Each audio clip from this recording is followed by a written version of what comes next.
Hello, ladies and gentlemen, and welcome to the REC podcast, brought to you by the REC Toy Cast. I'm your host, Roman Chavez, and with me as always, Erik Icarus. Eric, what's up, dude? You can find us on the gram at REC Podcast. You can follow myself at Roman REC Podcast, and you can follow yourself. Gulag_J_Wielden. Check us out at REC Comics as well. We're selling some collectibles and just trying to have a little bit of fun, all right? Ooh, fun. Yeah, man. I like hardcore fun. Right? Do you now? Yeah, I do. I like your sunglasses. Thanks, man. So bright in here. So bright last here in the minute studio. edition here. A few episodes ago, it was kind of revealed that I had not had a particular fast food item. Something that is a rare occurrence, like the deserts miss the rain. Okay? Yeah, kinda. And Eric has been gracious enough to bring us in some McDonald's McRibs. My boy has never had one. I've never had one because they look disgusting. But he digs them. He gets them. Enjoy 'em. You get them every year or whenever they come out. You know, it's very hit and miss. Yeah. The last time we had them here in Springs, it was 2014. Shut up. I 2015, feel like yeah, no I joke. thought it was every year. Nope. Huh? Nope. All right. Nope. I've also never had a Shamrock Shake. So You're not missing nothing there. Yeah. You like green food coloring? I don't. All Yeah, right, I'm not dig super that. into it. So Eric picked us up some today. Yeah. Why I'm gonna don't have you? to unblur that. Yeah. Maybe. I can't even say it. All right. We've never eaten on camera before, so we're gonna try not to be too smacky. Yeah. But yeah, I'll give it an honest review, and Yep. we'll see how it goes. All right, let's see how it goes. I'm trying not to smack right into the mic. Smacking in my ear. So what do you like about it, Eric? You know, I can't put my finger on it. It does taste like a yeah. Let's show the camera here. Go ahead and give him a. So here, I'm gonna give you a little of that. Okay, I'm sure most of you have had McRib, but I have never. This is a very hit and miss item. People either love it or they hate it. Look at this absurd amount of onion on here, and like literally That's a whole... to mask the hog anus. I'm gonna take this big honker off of there, but I do like a little onion, and I feel like it's going to help. It's got pickle. It's got some type of barbecue sauce. It does remind me of what. Like, it does look a lot of like what we had in grade school. Yeah. And the bread is good. I kind of Okay. dig the bread, honestly. I don't know what you'd call that. The hot dog bun, maybe. I mean, it actually is. It's nice. It's nice. Now this has been sitting in the bag for at least 30 minutes, so that'll have some bearing on it. But here we go.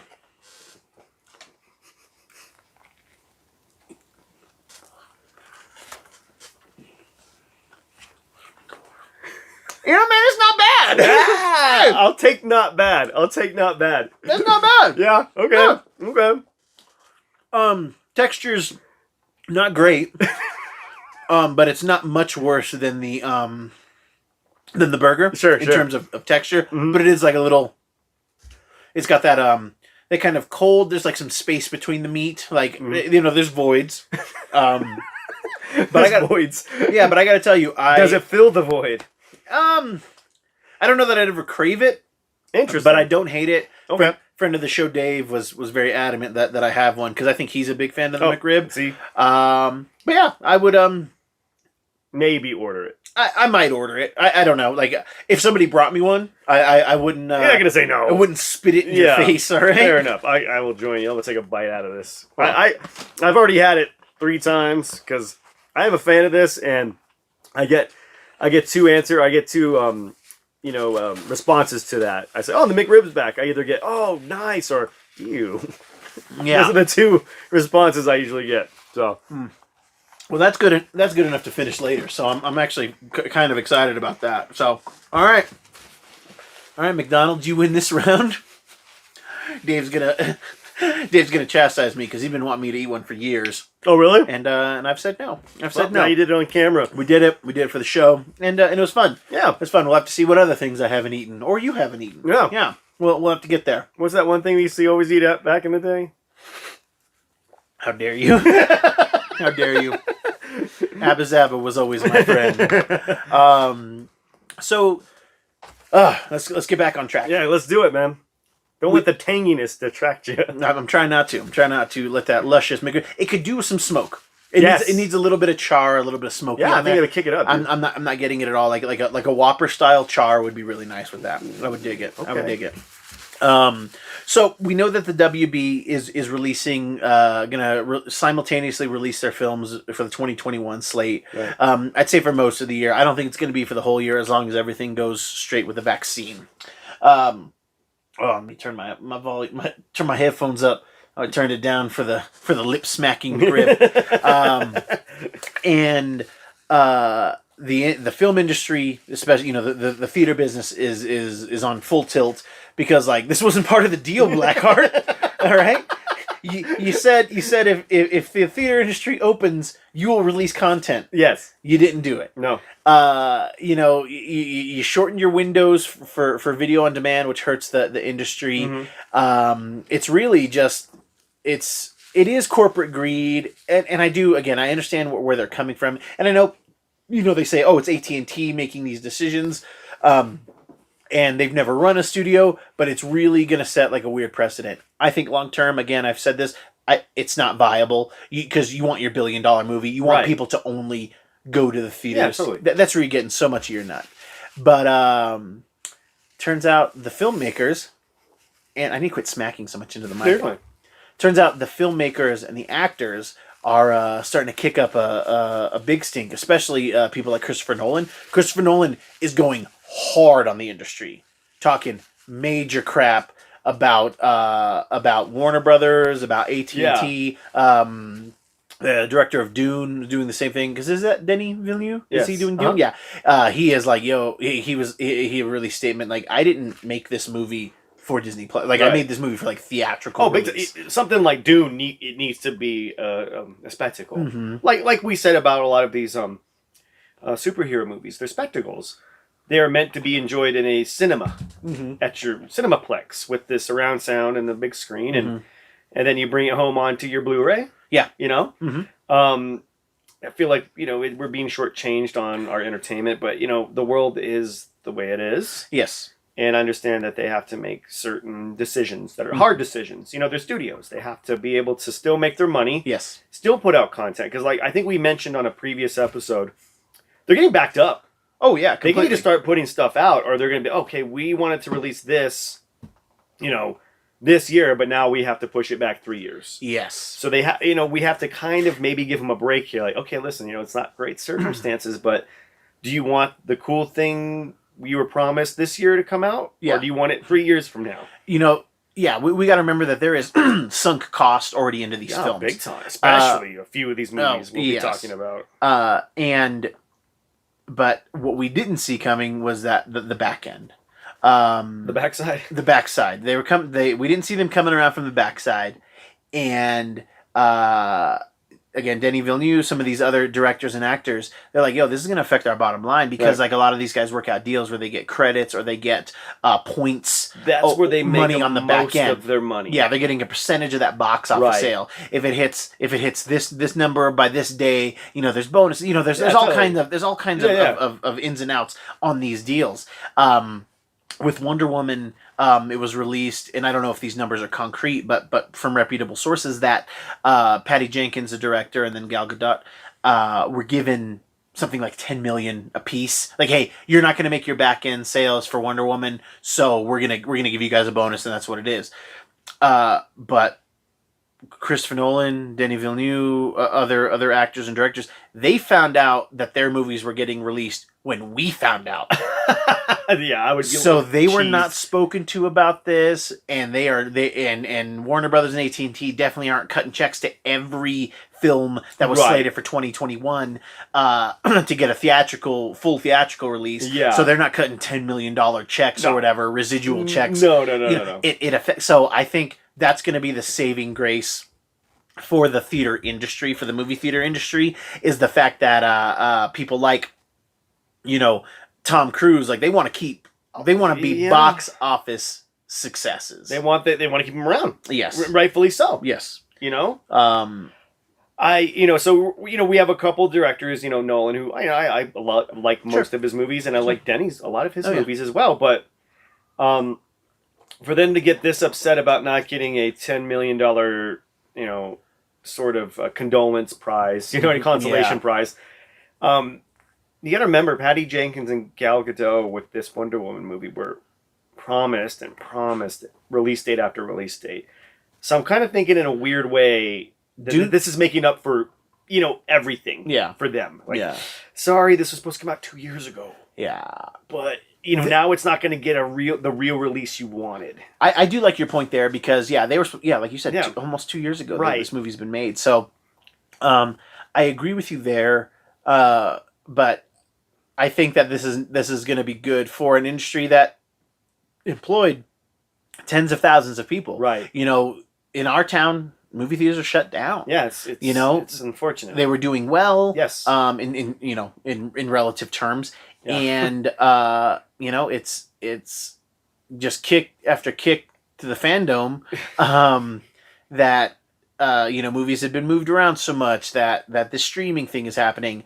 I think they're going to get there. What I think they're trying to do is like show, hey, look at all these HBO Max subscriptions we got. Right. And just to like appease their investors. Sure. And then by 2022, as long as the vaccine it goes good and we don't have any other all things being equal, as long as we don't get COVID-20. Yeah, COVID 2021. Electric Boogaloo. Yeah. But I thought that was something fascinating that I think that it'll work to the favor. Well, because I know that people want to watch movies at home, but for people, there's still so many people who want the theater experience. They do. Because it's still a cheaper night out than most things. And it's accessible to everybody. For sure. You don't have to be something special. No. You can go to the movies. And you can appreciate movies no matter your station in life. If you've got $40, you can go on a date. Yeah. And go watch something entertaining. Yep. Or, you and your homies are like out, like, hey, man, there's something to do tonight. Hey, let's go to the movies. Yes. That was always the thing. In high school, man. I mean, that's all we did was go to the movies. Yeah. And get the ladies and the bomb dudes. The khakis. And then the ladies. All right? And don't you forget the steps. Exactly. All right? And I don't know. So I'm trying to understand is there's a few directors out there that are upset they didn't get this $10 million back end. It seems like they were more upset that they weren't given even a heads up that their film is going to be simultaneously released. So what movie Nolan upset about? He got his release on his garbage Tenet movie. Yeah, I hated it. It sucked. I think for him it's just like he loves the theater experience so much.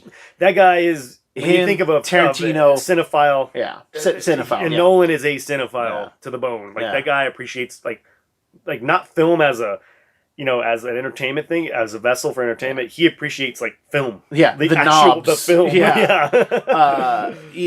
So him, like people like him, I would assume Tarantino, if he, because you got to remember that Nolan almost exclusively works for Legendary. Yes. I don't know if he's on their board. I don't know what his connection is to them, but he's got interests. He's like how Robert Kirkman is to Image Comics. Yeah, he's like a partner in Legendary, is my understanding. So. Yeah, it definitely, it's good for the moviegoer. It's going to be good for the people in the industry, because since it seems like AT&T and Warner Brothers are so, what's the word? Kind of cheap. For sure. They're not wanting to cut $10 million checks to everybody. No, they can't. They're going to have to figure out how to, because if they don't, if they don't change this, Nolan's just going to be like, all right, I'll go to Netflix. Yeah. Everyone's doing it. They're giving out $200 million budgets for movies. Yeah, I could make a great Sandler. Movie. Exactly. And there was a time where it seemed like Netflix was going to be rule the world. No, well, yeah, there was a point. Yes, there was a point, and then it seemed like, oh, hey, Prime's kind of getting up there. Apple TV's starting to make this Disney Plus things. It seemed like they were gonna lose footing, but then they just keep figuring it out. Then other people, what did Brad Pitt say? When your enemies are making mistakes, don't interrupt them. That was, he said it in a movie that was based off of somebody else. That's great. And I think that while other people are zigging, they're still zagging. Yeah. They're doing what they need to do, and it's gonna. They'll be able to pay big directors like, hey, you're gonna get just as many eyeballs if you come over to us, but we're gonna let you do whatever you want. Nearly whatever you want. Here's my problem with the whatever you want thing to directors like Nolan and Denny. You give a guy like those two free reign, it's gonna get too weird. You're gonna get, and don't get me wrong, I'm a David Lynch fan, and I like the weird, but when you hand over $200 million, because David Lynch don't get $200 million. No. But when you give $200 million to a creative genius, yeah, like you said, we're going to get something that's not attainable and not relatable. So I'm for maybe some controlled chaos in a way. Sure. For directors, I think all directors, you know. Mm-hmm. But I think I'm with you. I think they should have got a heads up. Yeah. At least give them a heads up. Yeah. It's their film. That's their baby. That's their film project. Mm-hmm. Hey, listen, I know this isn't how you wanted this to go, but we're gonna have to make some tough choices around here. And again, it's understandable given, but like, they're the only company saying They need to get a Les Grossman. You know, if they didn't have, I mean, shit. You know what you do to a director? Yeah. When they whining? You spank them. Oh, speaking of which, did we talk about Tom Cruise's like meltdown on set? I've seen. I've seen. I sent you the clip where he grabs the mask and. No, I didn't see any video. I only heard the audio. Somebody was on set without a mask or something. Had their mask down and then he like picked it up and like. Oh, so maybe we're thinking about two different things. We're thinking about two different things. I sent you this link the other day. This is quasi old news, but it's from this week. All right, Jamie, pull it up. Yeah, Jamie. Oh, there's nothing over there. Yeah. So yeah, Tom Cruise, like somebody like leaked audio, and you're gonna love this. So, dude, Tom Cruise goes full Lex Grossman on the Mission Impossible staff for like breaking COVID protocols, and it sounds like it's been overblown on his part to an extent. Right. But the audio's great, and it's also like.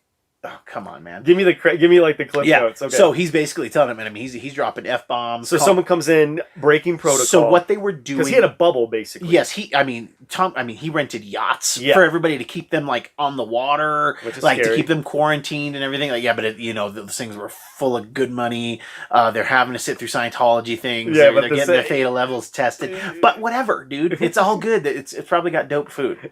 Yeah, sure. So apparently, like, some of the people, like, they're just, like, reviewing footage, but they're, like... not social distancing properly, right? And then he like loses his mind. It's not as crazy. It's actually fairly measured, and it's not as crazy as him jumping on the couch. What are you doing? Yeah. Get out of here. It's definitely not the Christian Bale meltdown. I was getting ready. to be the compare. Okay. So he's telling him, he's like, look, I'm on the phone every day with other studios. He's like, they're looking to us. They're looking to us to keep the industry going. If they shut us down, everybody loses it. He's like, theaters, they're looking to us, the industry. So you motherfucker. I mean, he's going off. He's like, look, I care about you guys, but if I see it, you're out. Can I be more clear? Dude, it's pretty heavy. And I'm with him. Yeah, but the fun thing I was getting empowered. You doing? I was getting like, I gotta do my due diligence here. Yeah, he's like, now if he does it, you're gone. It is on you. So if you do it, you cost him his job. So he's like, we've got to do this. We cannot shut down again. We are not shutting down taping. I'm not going to lie. If I run into him, I will probably be praising to L. Ron Hubbard. Oh, that guy is straight up charismatic. Yeah. Because when you talk, you listen. Yeah, it's fascinating. But I love the internet. They're undefeated. And they're like, a lot of people think that this is like staged. I was getting ready to say, this sounds like a very... placed viral marketing. Pardon the pun. The only thing that makes me think is not, because even when he's done crazy stuff, like his image is like pretty. It's pretty. He's a little wacky. That's all. It's wacky on the personal level, but like this wasn't, like I said, it wasn't like the Christian Bale thing. Like I didn't think of him as like a complete jerk. We're like, I'm giving Bale the benefit on that, and I still give Bale the benefit. That guy was in his line of sight. Yeah, but you're telling me that I mean, you were big on lights. I saw you doing the same thing with your kids upstairs with the Christmas lights. Yeah. Oh yeah, yeah. You're only 1.5. Get out. Get the. So, but yeah, the internet thinks that especially like Leah Remini was like, "Yo, this is completely staged." Sure. But the only thing that makes me think it's not is because he's dropped a bunch of F-bombs and straight was like, "You mother," he totally right. But so. That's people lose their temper. They do, and he could just be acting. Yeah, like he's like, give me a chance to get into character. Give me a minute, and He's like, I'm going to call you out some mother efforts. Yeah. You know? So playing Tom Cruise advocate here, I think that it probably is stressful. He has personally done so much. No, he has. And like I said, what I read, I think the yacht thing, I think he like paid for that himself. I think he did. Was like, yo, like I'm putting everybody on here. Everybody's getting tests. Like and in his rant, he's like, we're the gold standard. We're setting the standard for our like you say, our industry. Yeah, to keep it with legs. Yes, and he's even saying that he's like you guys have to understand the responsibility that we have. Yeah, he might even says I have. Yes, so like I said, I could go either way. I do lean. I'm leaning towards Tom. That it was a genuine thing. But it is it's just funny how like the internet's just like, because I do agree with like his sentiment for sure. Sure. But I mean, it was straight up. I think he just needs to get his thetan levels checked. I hope somebody animates it as Les Grossman though, because that would be was he going full Les Grossman? I mean, it was like a couple clicks away from like full like raining fire. Yeah. It was pretty, but like it did sound genuine, but it sounded genuine in a way where it's like, is this too genuine? Sure, it's a whole mixed bag. Okay. It's a whole mixed bag. Hey man. Going back to the WB stuff, I do think that their reaction to COVID is a little extreme but they're trying to get zeros into different columns, Right. But what I think our good friends at Disney are doing, our good friends at our Disney overlords, they're like, hey, yeah, we're gonna do streaming stuff, but like we're just gonna make like more streaming content. We're not gonna just. We'll probably end up putting some movies on, but they're really trying not to. They want that box office. They do. They'll wait. They can play the long game. And so we're getting we at that Disney investor meeting that blew us all away. We know about all the different shows, and Mandalorian season 2 just finished. Yeah. Which also then set the trails. And kids, we're going to talk some brief. Well, not brief. We will talk spoilers. So if you have not watched the final season of season 2 of the Mandalorian, please check that out before you listen to this part. Okay. But dude, they set up so much stuff. Eric is not caught up. And as much things as were ruined for me. Yeah, things were ruined for him. So we're filling him in. He's still gonna watch it, guys. Don't you worry about that. Because I had to tell him, I had to fill in the blanks, and from what I said, I was left speechless. Yes. Having watched like 1 or 2 clips on my phone before the show, I don't know, man. Yeah. Let's just go from the beginning, because you set up some topics, because there's a lot to unpack here. There's a lot to unpack. We'll go through it as much as we can. Yes. We want to highlight some of the performances, the scenes, where this might be going. Yes. We have some separate ideas on where this might be going. Totally. Real quick before we jump into this, last year, let's go wind the clock back a year from now. Go for it. If you were to come up to me, you jump through a portal, and you don't warn me about COVID because you're asshole. Yeah, totally. And I don't warn you to not go back to work and take the unemployment from the federal government. Exactly. Or maybe I tried to tell you and you didn't listen. Yeah. There is no spoon. Yeah. But if you were to say, hey, listen, Star Wars is going to be the best thing in a year that you're going to be watching on TV. Yeah, Tiger King who? Yeah. I forgot all about that. Ruled like the first shutdown. Yeah, seems like years ago. And I would not believe you, because a year ago, the Star Wars franchise was in shambles. I mean, that last Skywalker movie came out. I think we crapped on it. Everybody I know didn't care for it. I mean, there was no coming back from, the last Skywalker and the Rise of Skywalker. Yeah, the last Star Wars movie I will ever watch at that point. And then this, you put it so well.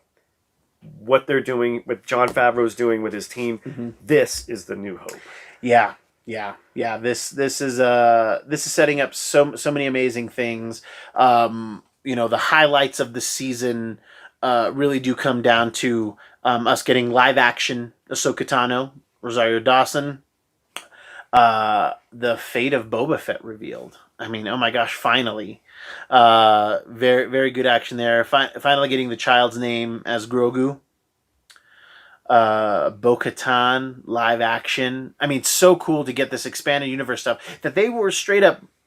This stuff doesn't matter anymore with our new trilogy. But they took the trilogy in such a weird way that they like, okay, we got to go back. We got to go back. We got to get some of this good stuff because there's so many threads that were set up in Rebels and Bounty Hunters and Clone Wars that never fully came to fruition. Right.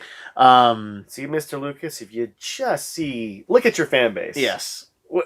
Give it. It's you have all your toys. Yeah. Let's watch you play with your toys. Yeah. You know what I mean? Which is why, even though we give Kathleen Kennedy a lot of crap, at least she's throwing a lot of spaghetti. I was about to say, she's throwing a lot of spaghetti, but the stuff that falls, she's like, well, I still like this one. We're going to put this one back up here. Yeah. So, nope, stuck the second time, but then didn't taste very good because it had already fallen on the floor. No one likes that. Just like that McRib I gave you. Yes.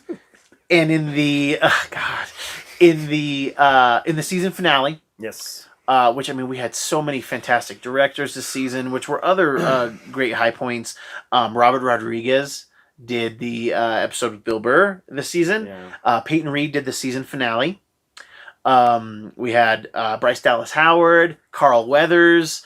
It was just, it's just like, hey, we are getting treated so well by Jon Favreau and his team. Right. Like, hey, we're going to bring in people with vision, people who are my friends, yeah. people who have worked on MCU films, Absolutely. people who have done things that you like. I haven't seen anything that Bryce Dallas Howard has directed, but it must have been so much fun for her because I don't think you saw that episode either, where the Razor Crest is coming in to an atmosphere. It's like gonna get ready to have to crash land, right? And her and the effects team, they recreated Apollo 13, but for the Razor Crest instead. So like that's cool. Like it was like, oh, why does this look so familiar? And then I saw it on the internet. I was like, oh yeah. She had the effects guys like basically recreate. Yeah, instead of the shuttle reentry, it's the Razor Crest reentry. Hey. So I mean, just like really smart, really fun stuff like that. So all right, guys, season finale. Just so many amazing things. Giancarlo Esposito coming back as Moff Gideon. Another, we get it a lot already, but a lot of Mando going to get people to like help him go help the kid. Right, of course. So we got this Dirty Dozen, Magnificent Seven thing going here, thing going on, and we get these Dark Troopers. This very new robotic, and it's just weird because it shouldn't be like, oh, this like cold, unfeeling robot is like the next stage in Clone Trooper and Stormtrooper evolution, because like they have droids, right? But these Dark Troopers were very cool, very tough, menacing. Right, you made the point. Go ahead. That this would make sense that they are the next evolution in Stormtroopers, lore, because you did make the point that the droids we have in this universe are like, they're sentient. Yeah, they're kind of like alive. And they learn. It's almost like they develop a soul. Yeah. And these Dark Troopers, they're void of it. They're programmed without the ability. They're like the AI, just having AI. They're Terminators. Yeah, they're Terminators. But even they can have compassion, learn compassion. They can be programmed for it. These things. There's no programming. They were brutal, and they're such a cool thing. Like I've got a Shadow Trooper there. I love Shadow Troopers, but they've always been people. So, right. This is that turned out to be a welcomed addition. Sure, because they come in and do bad things to Mando. Mando. Yeah, his name is Djarin. I don't know. It's just some type of DJ crap. But I think you see it as it's coming in the episode, but the big reveal and what got the internet afluster was Luke Skywalker shows up. Yeah, Luke Skywalker shows up to take Grogu and train him, which opens up a whole other lot of possibilities. And you see it coming within the episode. I think like hardcore Star Wars people did, but maybe they didn't want to believe it. But I do know a lot of people who were completely blown away by it, and I'm glad they did. Did you see it coming? Yes, you did see that. When you saw the X-wing coming. When I saw the X-wing, at the end. I was like, "Oh, this is going to be Luke Skywalker." Whereas I saw a really great meme. My brother sent me a meme where it was like, all these Dark Troopers are coming, and then you see it's like only one X-wing is coming, and it's like, oh wait, that's only one X-wing. Right. So who else could it be? Sure. You know, it would have, the only thing that would have been better is if it was Ahsoka and Luke. There you go. And that would have been the only thing that would have, but it was awesome. It was just, we got, like I think you said, it reminded you of the Vader scene in Rogue One. Right. Getting to see Luke be badass. Yes. Dude, which is so funny because we have Boba Fett, Luke Skywalker, Darth Vader, who are such fan favorites in pop culture, but they've literally never done anything cool in 40 years except for now. Well, I don't know. I mean, Return of the Jedi, the rescue of Han. The rescue of Han is cool. Luke does kind of a... Luke gets down. It's okay.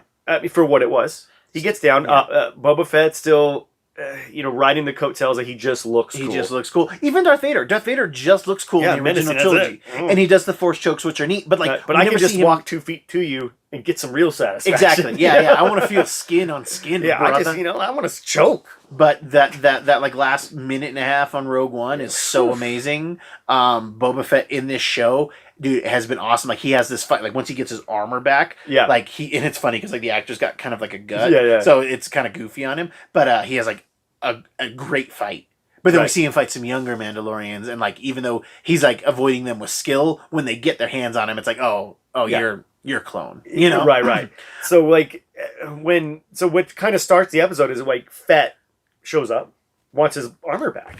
Oh, not this episode. This was a few episodes prior. Yeah. Right. Yeah, the gang's all here. Right. We're going to save the kid. Yeah. So we're full tilt into this sort of Magnificent Seven rescue of Baby Yoda. Very much so. And Grogu. Okay? I am so sorry. The child or Grogu, all right? And what is your favorite scene in the episode? Do you have like a favorite moment in the, not fighting moment, but just like a favorite subtle moment or quiet moment? Probably when Grogu senses Luke. That was like, oh, this is for sure like Luke Skywalker. Right. It's like when the X-wing comes up, you see like his ears like kind of perk up. Yeah. And that was really cool. The sweet moments between him and the child. The CG's not fantastic on the Luke Skywalker, but it's good. Right. It's good. It's enough. It's sort of, because they're kind of doing what they did with Carrie Fisher. Yeah, very much in the Rouge One movie. In the Rouge. Moulin Rouge One. Was that Burr scene in this episode? No, the Burr scene was not. The Burr scene was in an episode before. Okay. So we can kind of wrap up the season and just say maybe Burr, unsung hero of Mandalorian season 2. That's how good the season. season. No, that's how good the season is. It's like there's no one like so everyone stand out. Everybody's so good. But Burr, I think I didn't care. I think he played the character really well, but I didn't like how much of a jerk his character was. Sure. They kind of redeem him in the season a bit, and then he's awesome. You get a reason why he might be a jerk. Yeah, totally. Yeah. When you explain that scene to me, which I guess is a few episodes. Yeah, a few episodes before, which I don't want to ruin for anybody because it's amazing. Yeah, just watch it. But man, who knew that guy could act? He's been trying to. Even as much as he says he doesn't care. I haven't seen the King of Staten Island, but everybody was like, Burr was on fire. He's great. Yeah, Burr's great, dude. And it's funny because I don't know if you ever saw the interview with him, but he's like somebody asked him about Star Wars years ago, like on Conan or something. Yeah. And he's like, I never saw it. Yeah. He's like, I never got it. He's like, I saw it older. Yeah. And so I never really got into it. It was like that one summer, I didn't go see the movie that summer. Everybody else had saw it, and I had no idea what was going on. Yeah. And he's like, and I just never got into it. And then I saw it when I was old, and it was crappy. So it's so funny. And see it it wouldn't shock me if Favreau was like, we need to get Burr for this because he does not care about Star Wars. Right. Which would maybe that's why he's able to play to it a little bit, like the way he kind of jerky. Now the big kind of story reveal was that it was in the credits scene. Right, after everyone kind of goes, there's Luke grabs a kid, they go. And in the credits scene we see Boba Fett go back to Tatooine, go to Hutt's old place, but Bib Fortuna is there, kind of a little fatter, and is now like kind of the de facto Hutt of the crime family. He gets killed by Boba Fett. Boba Fett sits on his throne, and it just kind of fades out, and it says the Book of Boba Fett, December 2021. Yes.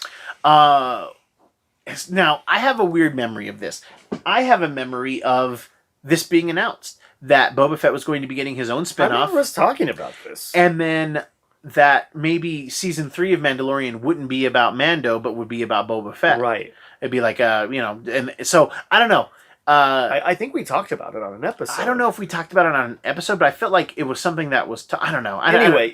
Right. I mean, this could either be threading off into Boba Fett getting his own miniseries. show, miniseries, which would bleed back into Mandalorian somehow, which it's got to, because there's some unresolved stuff going on there. Tons.